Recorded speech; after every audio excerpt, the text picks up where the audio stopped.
የኔ ባለቤት እንደዚህ ብሎ ነገረኝና በቃ ከዛ ላይ እኔ ያ እለት በጣም እየለቀስኩ ጠበቅኩ።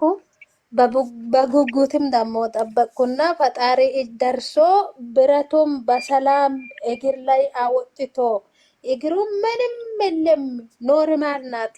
አሁን መሮጥም ትችላለች፣ መራመድም ትችላለች። ምንም ነገር የለም። ካንሰር የሚባል ነገርም የለም።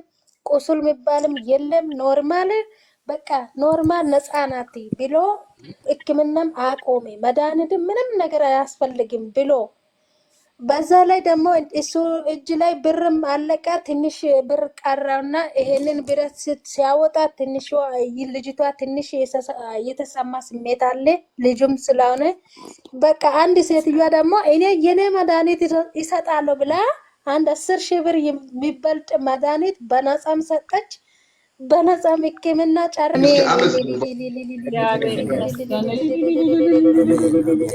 አሜን አሜን አሜን አሜን ማለት አሜን። ምን ያህል አመት ነው የታመመችው? ምን ያህል አመት ነው እሱ የታመመችው? ምን ያህል አመት ነው የታመመችው? እሷ ያመመች መጀመሪያ እኔ የወለድበት ሰዓት 1 ወር በኋላ ጡት አጠማ። በዛ ምክንያት ዱራም ሆስፒታል የገባች ሰዓት በስነ ስርዓት አይደለም ዶክተሮቹ በቃ ደም ስሩ ቆረጠ፣ ያ ኦክሲጂኑ ማለት ነው። በዛ ምክንያት አካለ ስንኩል ሆነች። በዛ ላይ በቃ 11 አመት ነው 11 አመት ሙሉ እሷ ትራመዳለች፣ ግን በትክክል አይደለም። ያኔ አካለ ስንኩል ሆኗት ነው የምትራመደው። በዛ ላይ በቃ አሁን እኔ ደግሞ 4 ወር ሙሉ ነው በቃ ሕክምና ላይ የቆየሽ 4 ወር ሙሉ ታክ ላይቭ ላይ ገብቼ ነው በህይወቷ ላይ የነበረውን ቋጠሮ በመንፈስ ተረድቼ ያወራሁት። ሾኔ አካባቢ ዳይሬክሽኑን ጭምር እኔ አላውቅም፣ በነገራችን አላውቅም። እሷን በዚህ ላይቭ ላይ ነው ያየኋት። ጌታ ደግሞ ያውቃታል። እንግዲያውስ እግዚአብሔር ሰው ማያውቀውን እግዚአብሔር ያውቃል። በጥልቅ ያለውን በጨለማ የተሰወረውን እግዚአብሔር ያውቃል። በመንፈስ ቅዱስ ተረድቼ ነው የተናገርኳት። ባለፈው ተናግሮ ዛሬ በምስክርነት እግዚአብሔር አድርጎልኛል ብላ እንደመሰከረች አንድ ነገር እነግራችኋለሁ። ፀሐይ፣ ቶማስ፣ መሰለች፣ ሌላም መሰለች አላሩ የሚልም አለ። መሰለች አሁን ምስክርነት የሰጠች መሰለች አላሩ፣ ያንቺም እንደዚህ ይሆናል። ፀሐይ ያንተም እንደዚህ፣ ቶማስ ያንተም እንደዚህ ይሆናል።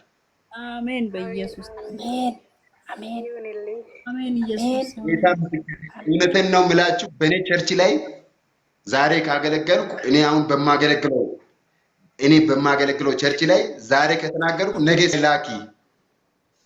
ኦኬ እሺ፣ ልካለሁ።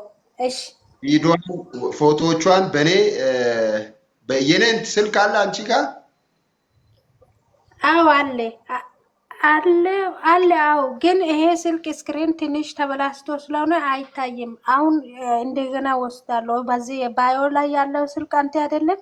ይሄንን ወስዳለሁ። እሱን ውሰጂና ቪዲዮዎቹን ላኪ። ጌታ ዘመንሽን ይባርክ። እኔ አንድ ነገር ዛሬ ማወጅ ይፈልጋለሁ በእናንተ ነገር ላይ